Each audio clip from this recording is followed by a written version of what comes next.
السلام علیکم، میں ہوں طیب حنیف۔ دوستو، عمران خان کو 10 سال قید کی سزا ہو چکی ہے، جس کے بعد انٹرنیشنل پاورز کہیں یا پھر دوست ممالک وہ متحرک ہو چکے ہیں، اور کہاں سے کیا میسج آیا ہے یہ اس ویڈیو میں آپ کو بتاؤں گا۔ لیکن آپ کو یہ بھی بتاؤں گا کہ عمران خان نے صدام حسین کی یاد کیسے تازہ کی، جمائمہ خان کا نام اب کیوں آ رہا ہے، اور انٹرنیشنل لیول کے اوپر اور لوکل لیول کے اوپر اس فیصلے کو کیسے دیکھا جا رہا ہے، اور اس کے کیا اثرات مرتب ہوں گے، اور آنے والے جو 1-2 دن ہیں اسپیشلی الیکشن سے پہلے کچھ بڑی ڈیولپمنٹس ہونے والی ہیں جو آپ کے لیے اس لیے بھی جاننا ضروری ہے کہ بھائی یہ جو سزا سنائی گئی ہے اس کے جو مقاصد ہیں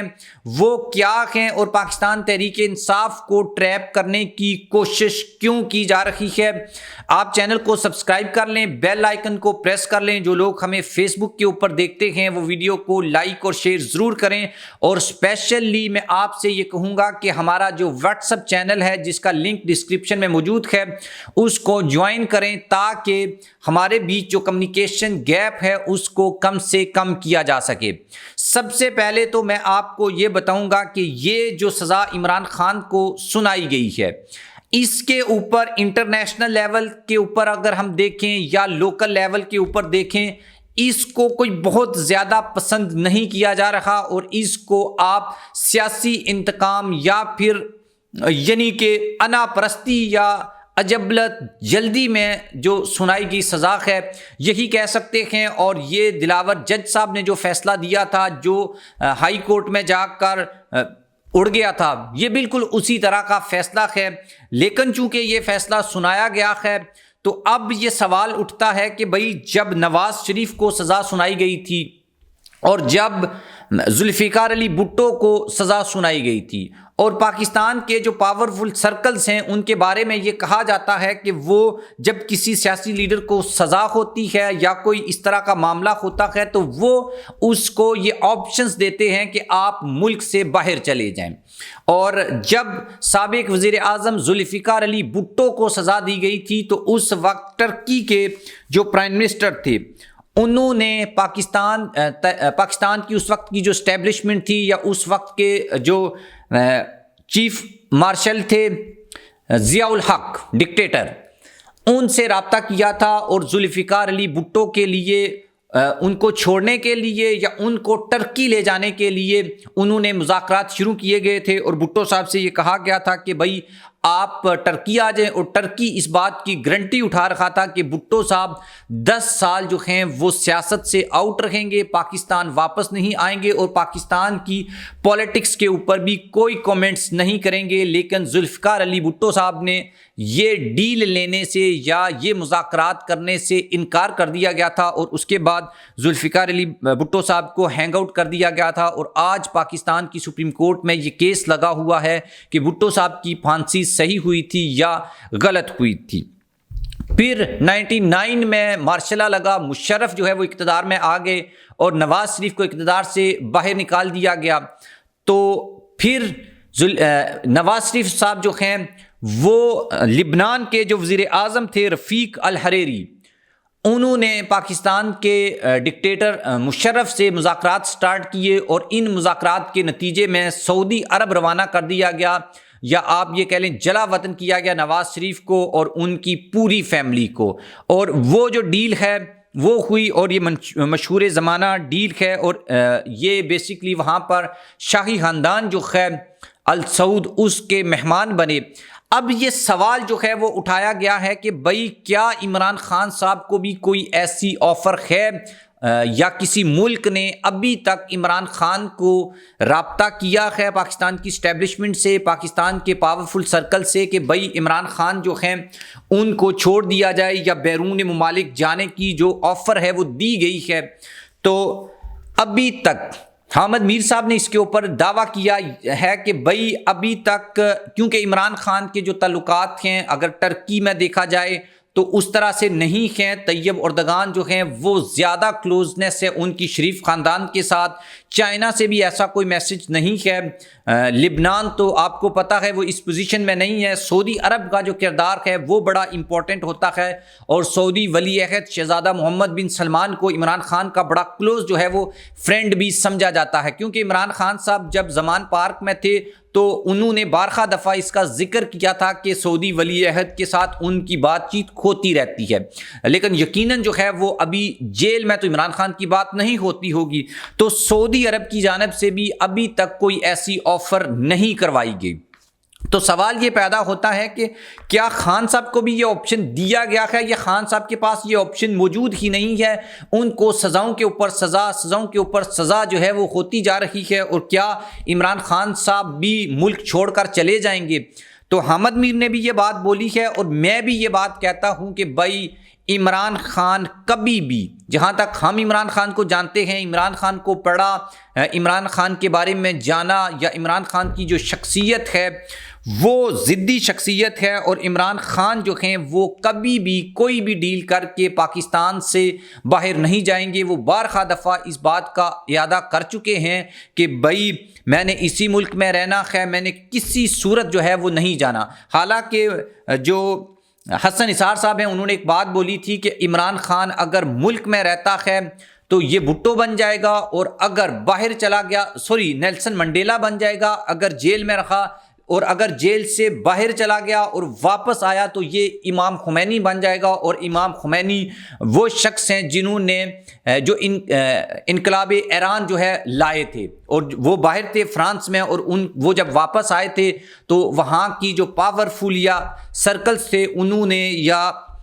جو وہاں کے بادشاہ تھے ان کو شکست دی تھی. اب خان صاحب جو ہیں ایک تو یہ ہے کہ وہ ڈیل کرتے نہیں ہیں. اچھا یہ بتاتا ہوں, اس سے پہلے میں جمائمہ خان والا جو ہے وہ بات بھول نہ جاؤں, وہ آپ کو بتا دیتا ہوں. جمائمہ خان جو ہیں ان کو انٹرنیشنل جو اسٹیبلشمنٹ ہے اس کا پارٹ سمجھا جاتا ہے. یہ ایک اوپن سیکرٹ ہے, اور گولڈ سمتھ فیملی یہ بہت اثر و رسوخ رکھنے والی فیملی ہے. امریکہ میں بھی, یورپ میں بھی, یو کے میں بھی, اور دنیا بھر میں ان کا جو اثر و رسوخ ہے یہ ایک اوپن سیکرٹ ہے, اس سے کوئی انکار نہیں کر سکتا. تو اگر عمران خان نے ڈیل کرنی ہو اور اگر عمران خان نے ملک سے باہر جانا ہو تو یہ کوئی مشکل کام نہیں ہے, بڑا ایزیلی یہ سب کچھ جمائمہ خان جو ہیں وہ مینیج کر سکتی ہیں.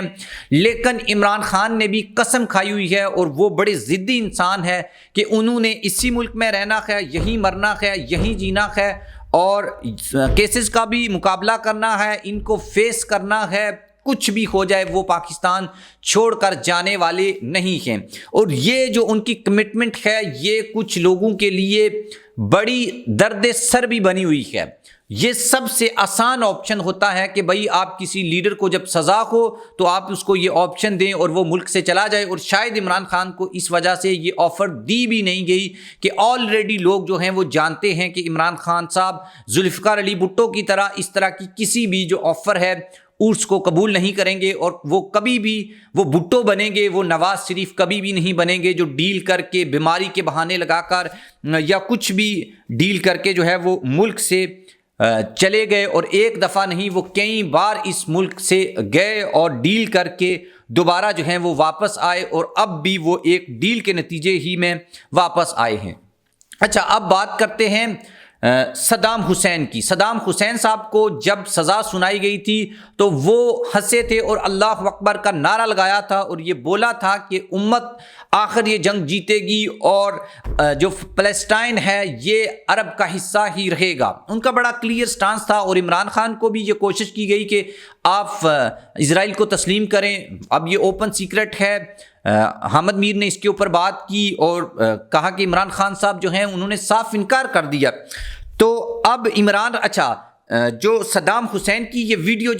جو آپ دیکھ رہے ہیں یہ وہ ان کے ہنسنے کی ویڈیو ہے جب جج نے ان کو پھانسی کی سزا سنائی تھی. چونکہ وہ ویڈیو تو موجود ہے جو آپ دیکھ سکتے ہیں, لیکن عمران خان صاحب کا چونکہ جیل میں ٹرائل ہے, اور یعنی کہ یہ ایک بڑا وہ جسے کہتے ہیں کہ 5000 سال کی جو انسانی تاریخ ہے اس میں عمران خان کا نام ہمیشہ جگمگاتا رہے گا, جس نے اپنی قوم کو غلامی کا سبق نہیں پڑھایا، یہ نہیں کہا کہ بیگر کانٹ بی چوزر، یہ نہیں کہا کہ امریکہ ایک سپر پاور ہے اور ہمیں اس کو تسلیم کرنا چاہیے، جو پاکستان کے سابق وزیر اعظم شہباز شریف 2 دفعہ یہ بات کہہ چکے ہیں اور اس وقت کہہ رہے ہیں جب الیکشن سر کے اوپر کھڑے ہیں۔ تو لیکن عمران خان نے دوسرا راستہ جو ہے وہ اپنایا ہے۔ ارشد شریف مرحوم نے عمران خان صاحب سے ایک بار سوال کیا تھا کہ بھائی آپ امریکہ سے ٹکر لے رکھے ہیں اور امریکہ سے بھٹو نے ٹکر لی تھی، اس کے انجام کا آپ کو پتہ ہے؟ تو خان صاحب نے بولا تھا کہ وہ ان کے نزدیک امریکہ سپر پاور نہیں ہے، ان کے نزدیک اللہ تعالیٰ کی جو ذات ہے وہ سپر پاور ہے، میں انجام سے نہیں ڈرتا، میں نے اپنا جو رستہ ہے، جو اپنا نظریہ ہے، آئیڈیالوجی ہے، حقیقی آزادی کا جو سفر ہے اس کو طے کرنا ہے، اس کی جو بھی قیمت ادا کرنی پڑے کروں گا، اور وہ قیمت جو ہے وہ اب کسی نہ کسی صورت میں عمران خان صاحب کو ادا بھی کرنا پڑ رہی ہے۔ لیکن بات آتے ہیں صدام حسین والی بات کے اوپر۔ عمران خان صاحب جو ہیں ان کو بھی جب سزا سنائی گئی تو یہ کھل کر ہنسے اور مسکرائے، اور جج دلاور جو ہیں وہ دلاور کہہ رہا ہوں، دلاور صاحب کا کردار ایسا ہے بار بار ان کا نام جو ہے وہ آ جاتا ہے منہ کے، اصل میں ابو الحسنات ذوالقرنین صاحب جو ہیں انہوں نے جب سزا سنائی تو عمران خان صاحب کھل کر مسکرائے، اور جج صاحب جو ہیں وہ اٹھ کر چلے گئے اور انہوں نے کہا میں آپ کو اور شاہ محمود قریشی کو 10 سال قید کی سزا سناتا ہوں۔ ڈیٹیلز جو ہیں وہ بہت زیادہ ہیں۔ اب عمران خان صاحب اور شاہ محمود قریشی کو وردیاں بھی جو ہیں جیل والی دے دی گئی ہیں، اس سے پہلے تو وہ ریمانڈ کے اوپر تھے، جوڈیشل تھے۔ تو اب یہ سچویشن بن چکی ہے، عمران خان صاحب کے پاس یہ آپشن ہے رہے گی کہ وہ ملک سے باہر چلے جائیں، لیکن خان صاحب نے یہ عہد کیا ہے کہ ان کا جینا مرنا جو ہے وہ پاکستان کے ساتھ ہے، وہ بھٹو بنیں گے، وہ نواز شریف کبھی بھی نہیں بنیں گے۔ آپ اس کے اوپر کیا اوپینین رکھتے ہیں؟ اور حامد میر صاحب کا یہ دعویٰ ہے کہ اسی وجہ سے ابھی تک کسی ملک نے بھی شاید عمران خان صاحب سے رابطہ نہیں کیا یا کوشش نہیں کی کہ خان صاحب کو پاکستان سے نکالا جائے، حالانکہ یہ کوئی مشکل کام نہیں ہے، اور یہ وہ وجہ ہے جس کی وجہ سے پاکستان کے جو عوام ہیں وہ عمران خان کے وہ جس طرح سے وہ سٹینڈنگ یا جس طرح سے انہوں نے ایک سٹانس لیا ہے اس کے اوپر کھڑے ہیں، اور پاکستان کے عوام بھی کھڑے ہیں۔ 8 فروری کے جو الیکشنز ہیں اس کے اوپر میں نیکسٹ ویڈیو میں بات کروں گا کہ یہ سزا کیوں سنائی گئی اور اس کا جو مقاصد ہیں وہ کیا ہیں۔ تب تک کے لیے مجھے اجازت دیجیے، اللہ حافظ۔